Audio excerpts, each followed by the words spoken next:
Sunday, October 13th, we've got a nice 4-game slate in the NHL. Let's get back to winning ways.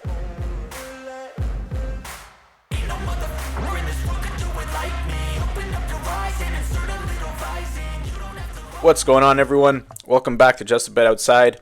I'm your host, Karan Thacker, and we've got NHL best bets for Sunday, October 13th. Before we get into it, guys, I saw some comments there in the last video about tracking bets. What is our record? How are we doing units-wise? And for me, I just want to be as open and transparent as possible. So the record as of end of day on Friday, October 11th, we are minus 0.52 units, and we're 11 and 14 overall. So yeah, not the best, but not the worst. We're half a unit down. I'm not too concerned about the record either because we are taking quite a few plus money shots, especially with those like first period puck lines and whatnot. So when we do hit, a lot of times they're like plus 150, plus 160 bets. So we're getting quite a bit of profit there. But yeah, not where we want to be. Could be a lot worse. Could be a lot better. But what's important is where are we at the end of the season? Are we green in terms of units or are we in the red? The goal is that we're heavily in the green at the end of the playoff season. So yeah, long way to go, guys. 82 game season, playoffs after that. It is early days while we let the data gather and settle down. And as always, don't forget to like, subscribe, and comment. Really appreciate the support from you guys. If you're not in that Discord already, there's a lot of people in there that are very sharp. We're sharing plays, talking hockey. It's a good time. So feel free to hop in and join the Discord. And the last thing before we get into the games here, tomorrow is NFL Week 6, and the Jaguars and Bears are starting the day at 9:30 a.m. Eastern, so don't forget to check out Steven's NFL videos. He has been on an absolute heater. There is a video for player props and anytime touchdown bets, and then there's also a separate video for best bets, picks, and predictions in the Week 6 trends video. So don't forget to go check those out and show him some love. And with that, let's get into the bets. The first game of the night, we've got the Anaheim Ducks at the Las Vegas Golden Knights. This will be Anaheim's second game of the season. They're currently playing in San Jose, tied up 0-0 as I'm recording this video. And on the Vegas side, they're a perfect 2-0 to start the year.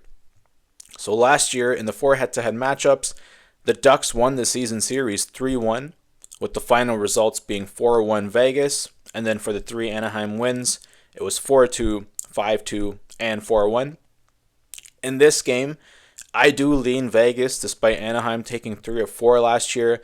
So I'll play a quarter unit here on the Vegas minus 1.5 puck line. You can get that at minus 110 on Bet365. And then I'm also playing a quarter unit on the over 6 goal total for this game. You can get that one at minus 125 on Bet365.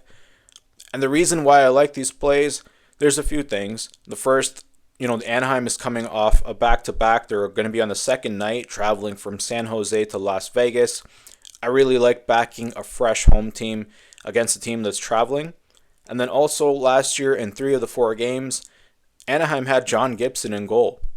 So, you go from John Gibson to right now they're starting James Reimer. Anaheim's goaltending situation is super sketchy this year. So for that reason, I like both of those plays. Last year, in their games, there were 5 goals, 6 goals, 7 goals, and 5 goals. So, in theory, the over 6 would have lost twice. It would have hit once, and then it would have pushed once. But that is not factoring in that John Gibson difference. And we're also looking at a Vegas team that's scoring goals in bunches this year. So, yeah, give me those 2 plays. Quarter unit here on Vegas, minus 1.5 at minus 110 on Bet365. And then also another quarter unit on the over 6 at minus 125, also on Bet365. Next up, we got the Minnesota Wild visiting the Winnipeg Jets. The Wild are 1-0. They beat the Columbus Blue Jackets 3-2, and they're currently tied 2-2 to the Seattle Kraken as I'm recording this video. The Jets are 2-0. They beat up the Edmonton Oilers 6-0 in Edmonton, and then they beat Chicago 2-1 at home, not in regulation. Last year, head-to-head matchup between these 2 teams, the Winnipeg Jets swept the season series 4-0.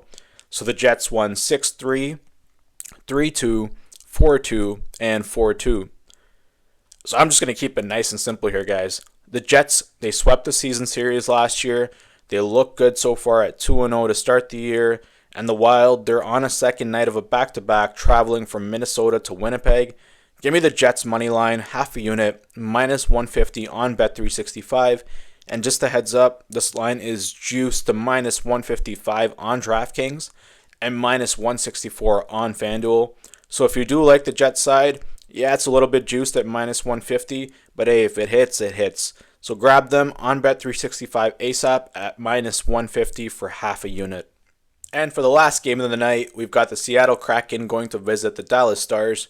The Kraken are 0-1 to start the year. They lost to the St. Louis Blues 3-2 in game number 1, and they're currently tied 2-2 to the Minnesota Wild.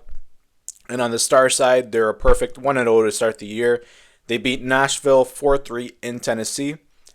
And last year, these two teams played against each other 3 times head-to-head, and the Stars did sweep the season series 3-0. So again, we're just going to play a similar trend here. Last year the Stars won 3-1, 4-3, and 3-0. Seattle is on the second night of a back-to-back traveling from Minnesota to Dallas. I'm taking the same approach as the last game. It is juiced, minus 198. I don't like giving out, really juiced lines like this, but if it hits, it hits. Stars money line, half a unit, minus 198 on DraftKings. And I'm not saying that this should be an official play, but just outside of the official plays, I may throw a quarter unit sprinkle on Stars and Jets moneyline parlay. If that is something that you want to do, you can get that parlay at plus 150 on Bet365. And based on what the data is saying, the Jets and Dallas, they both swept the season series against their opponents last year. They're both perfect so far to start the season this year. They're not going to be perfect forever, but when you give me that data of a season series sweep last year, and then you look at how good those two teams are starting this year, I like both of those plays on the money line, even if they are a little bit juiced. The Stars, for me, are one of the cup contenders this year. They're always bringing back a really talented roster. Despite Joe Pavelski's retirement and, free agents like Yanni Hakanpää leaving, they are a stacked squad, and they showed last year that they can handle Seattle. They're at home. Both of these teams are at home, playing opponents that are coming on back-to-back nights, traveling from far distances. I like both of those plays. So yeah, once again, for this game, give me Stars moneyline, half a unit, minus 198 on DraftKings. And there you have it, guys. We have 4 plays in total. It's only 1.5 units in total that we have invested in these money lines and game totals. Keep an eye out on the pinned comments. In the Discord, we will be playing player same game shot parlays tomorrow morning. I'll probably be looking to put in another 1.5 units in those shot parlays. And yeah, that'll do it for today. Once again, don't forget to like, subscribe, and comment, and we will see you for the next one.